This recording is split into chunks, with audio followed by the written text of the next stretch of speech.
Welcome to this architectural explainer on Islam's second holiest site.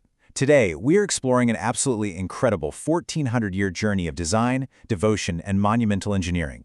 We're going to trace the breathtaking evolution of Masjid Nabwi. Every single year, millions of people travel across the globe to seek peace in this exact location. But to really, truly appreciate the sheer majesty of the modern structure we see today, we've got to understand how it all started. We're going to look closely at how this space transformed over centuries, layer by layer, era by era.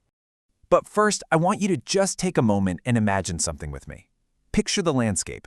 What was this land actually like 1,400 years ago? Before the pristine marble floors, before the massive cooling systems, before the soaring minarets. Imagine a quiet, ancient desert oasis. Just a simple plot of land sitting out under a vast open sky.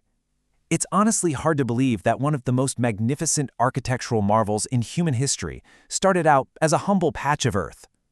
To get there, we'll map out the journey's beginning, look at the first foundation in those original mud bricks, explore the massive expansions by the rightly guided caliphs, the introduction of the minarets and the iconic green dome, and finally, the stunning Ottoman and modern eras.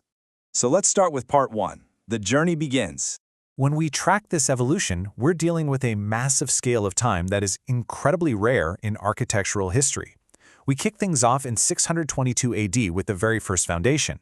Then we jump a bit to 707 AD when the first minarets were introduced during the Umayyad era. Centuries after that, in 1279 AD, the very first dome appears. And surprisingly, it isn't until 1837 AD that it gets its iconic green color. This wasn't a building constructed in a single era. It's a living structure that slowly, organically transformed over hundreds and hundreds of years. Moving right into Chapter 2, the first foundation and mud bricks. We are traveling all the way back to the year 622 AD, setting the scene for a deeply emotional origin story. The exact location of this grand mosque wasn't chosen by architects or city planners. During the migration to Medina, the Prophet's camel, named Qazwa, was allowed to roam freely and eventually stopped to rest at a very specific plot of land. This land belonged to two young orphans from the Banu Najjar tribe named Sahel and Suhail. And at the time, the land was completely bare bones, featuring just some date palm trees and an old graveyard. It was quiet, earthy, and perfectly untouched. So 622 AD is our ground zero. The land's price was paid and the plot was officially purchased.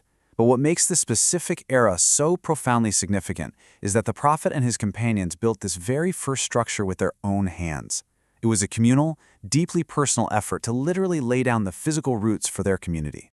And just think about the materials they were working with. We're talking mud bricks for the walls, rough palm trunks functioning as the main supporting pillars, and palm leaves woven together to create a roof. Try to imagine the rough, earthy textures of that mud and the palm leaves.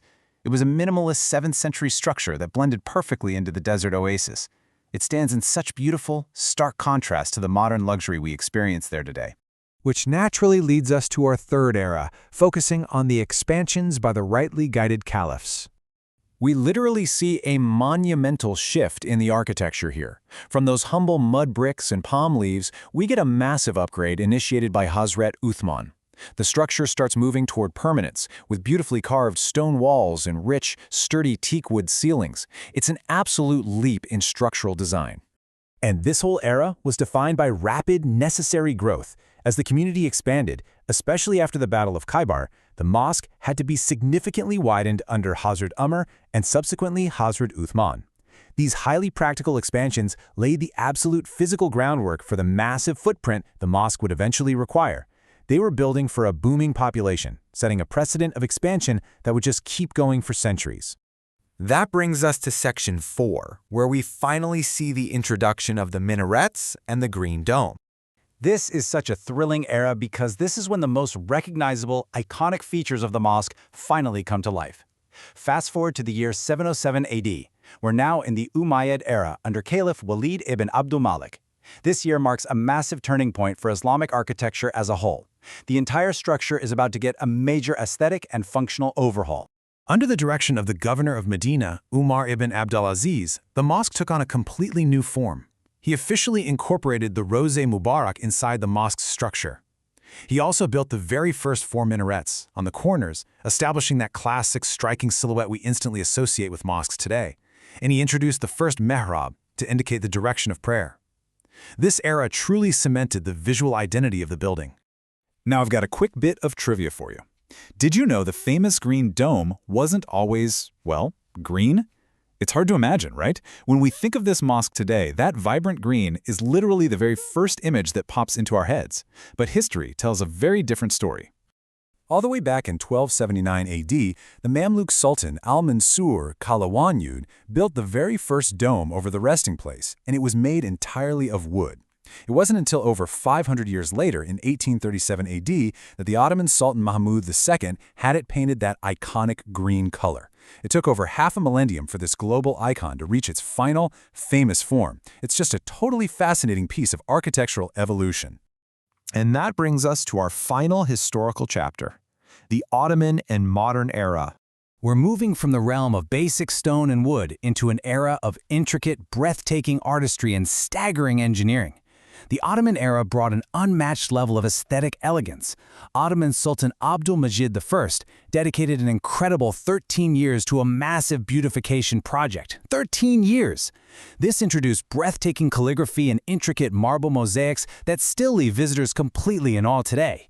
This meticulous attention to detail set the foundation for the deep artistic beauty you see in the older sections of the mosque right now.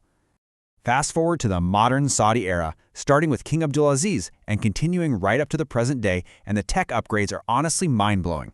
We're talking about giant automatic retractable umbrellas that open simultaneously to provide shade across the courtyard.